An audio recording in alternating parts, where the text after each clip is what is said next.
You're in Fort Campbell. You're given this assignment. You're going to be flying in and out medical supplies, right? And where are you flying these medical supplies out of? Out of the Contra camps. When I finally went down posing as a medevac pilot, we went into the Contra camps. We'd always take coolers in. Usually the coolers going in were C4, explosives, grenades, things like that. And we would bring medical supplies out, and those medical supplies we would bring out in these coolers, big 124 quart coolers, was actually packages, bricks of cocaine. Okay. Did you actually see this? Actually saw it, actually tested it. And where did you do this? We did field tests right in our medevac offices in Pomerola Air Base. So before you put it on the plane, you tested to make sure it was real cocaine?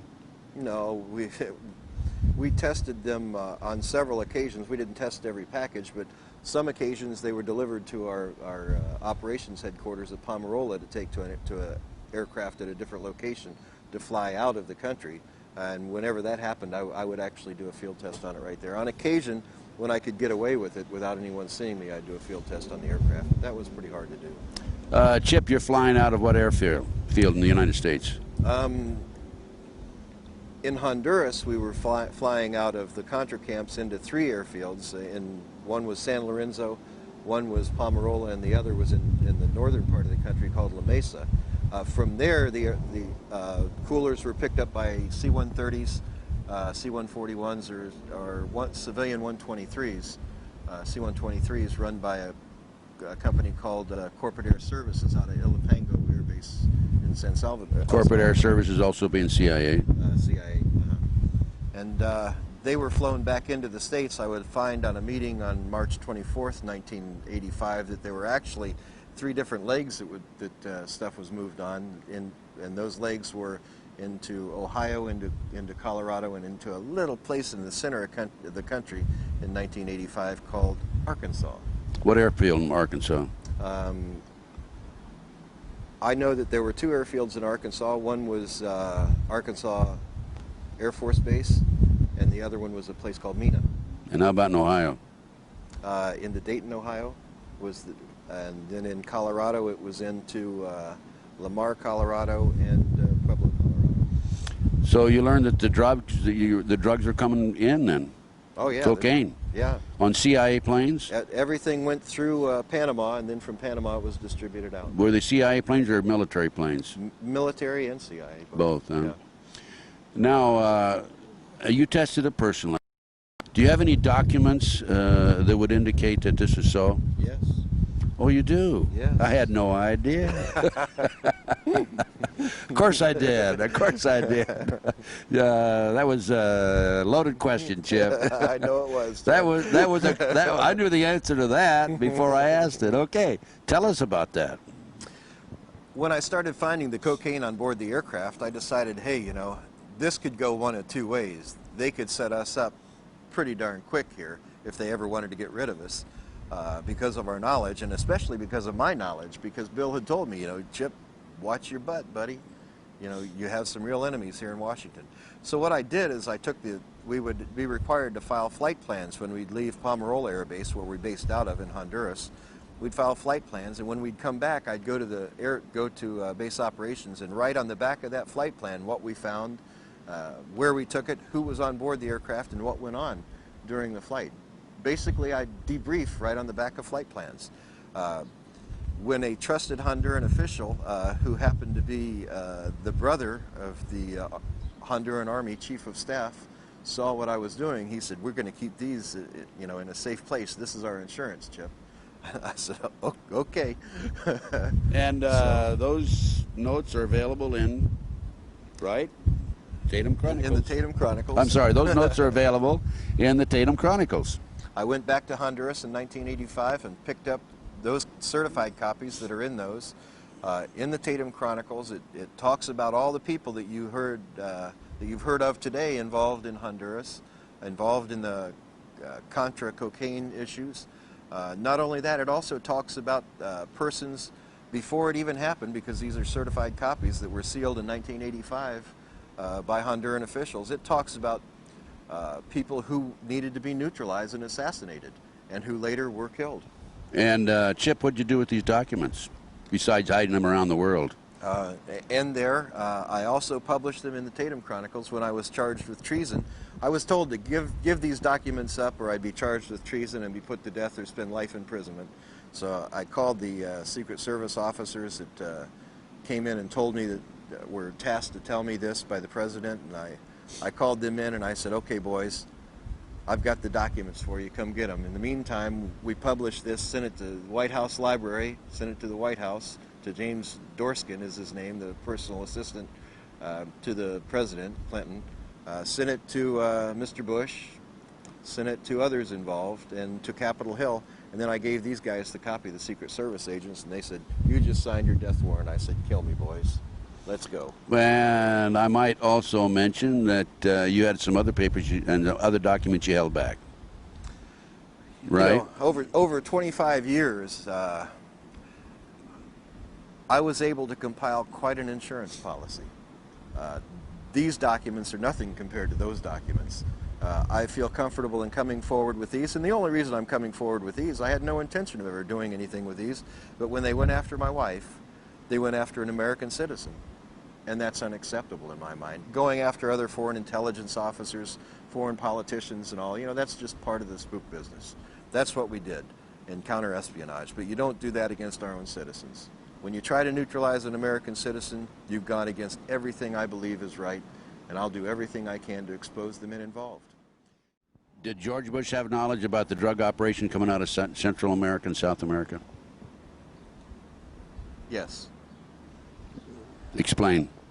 Well, he was in one of the camps. He produced the cocaine. Yeah, but did he know about it? He was standing at a press. George was also, in addition to Ollie. George Bush was standing right at a cocaine press. And did you have a picture of that? In a place called Roos Roos. I have a picture of something. Okay, we won't go into that. So George Bush was aware of it too. Ollie North was aware of it. How about Clinton? Bush was absolutely aware of it, and I can say that because on the 24th of March 1985, William Barr, who would later become Attorney General. Attorney General, know him well, know of him well. William Barr actually called Vice President Bush via SATCOM and talked to him about the loss of over $100 million in assets of the enterprise. And we all know the enterprise today as being the company that, or the operation that Ollie North set up. $100 million? And who got their grubby hands on that? It was decided that there were three entities involved, not one particular person, but Noriega had involvement, that Barry Seal had involvement, and that the governor of Arkansas, who was involved in it at the time, Bill Clinton, had involvement in it. And of the three, Seal has been murdered. Noriega's in jail. Noriega was to be murdered, though, during yeah, the assault. They took the troops down there in '89 to eliminate him, and he survived by going into, I think, a Catholic church, didn't he? Or right. Well, Bobby Hunt, SEAL Team 2 commander, had orders to go in and shoot Noriega when he tried to get out at the airport. He never showed up there because we told him ahead of time. The CIA told him he's a friend of the CIA. He was an enemy of Bush. That's nothing more than a business deal gone bad. We let him know ahead of time that there was a contingency coming in to assassinate him, needed to get to a safe house. So he chose that particular church as a safe house. the Catholic Church. Catholic Church got cameras out there so that he was safe. And now the only one that's left is Bill Clinton. And did Bill Clinton take the $200 million, the $100 million, whatever it was? He got a large portion of it, very large portion of it. However, you know, I'm going to tell you now, Bush is a very vindictive man. I don't think that Clinton's out of the water with it. You know, I think he's still in some hot water, and that could be a lot of the pressure that he's seeing today. It may be a little bit of a vendetta to get even. You never have to get even tomorrow, Ted. In the business that we're in, you never push for something to happen right away unless there's an operational need for that. Time is always on your side. Time down the road, whatever. You're talking about the Monica Lewinsky situation, right? Maybe it doesn't. If you look historically, I know that I was told that Bush was going to leave bugs in the White House when he left. Why would he do that to another president unless he had a personal interest or personal vendetta there? The bugs in the White House, folks, don't mean electronic bugs. You know, the best bug in the world or the best information in the world is called human intelligence. So what you do is you take these career White House personnel and you put them in the White House. and they're listening, and they're keeping track of everything that's going on. Well, it's hard to put an electronic device in the White House. If Starr thought that he could take Tripp or Lewinsky and put a bug on them and get them in the White House, all they'd end up was that person in prison for trying to bug someone in the White House. You don't get into the White House with a bug, but you get in there with a brain that can keep that intelligence in it and pass it on.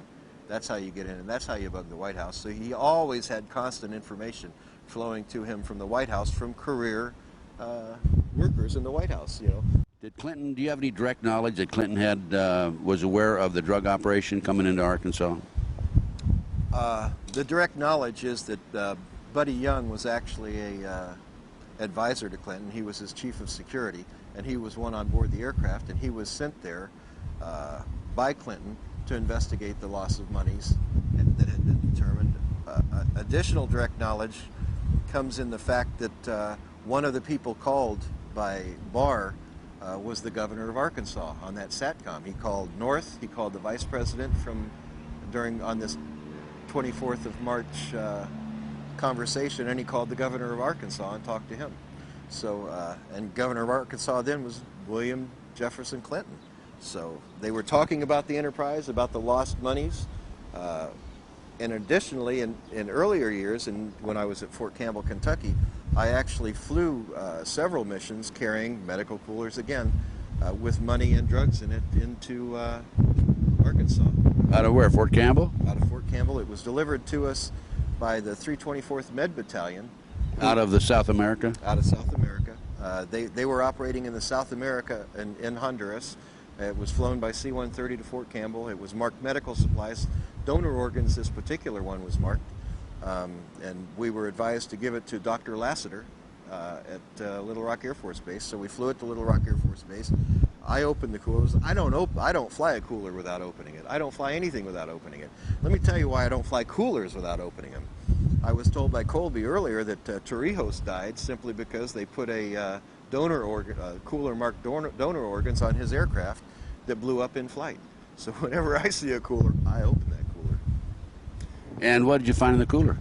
We found a large sum of money and 3 kilos of cocaine in one cooler. In the other cooler, we found all cocaine.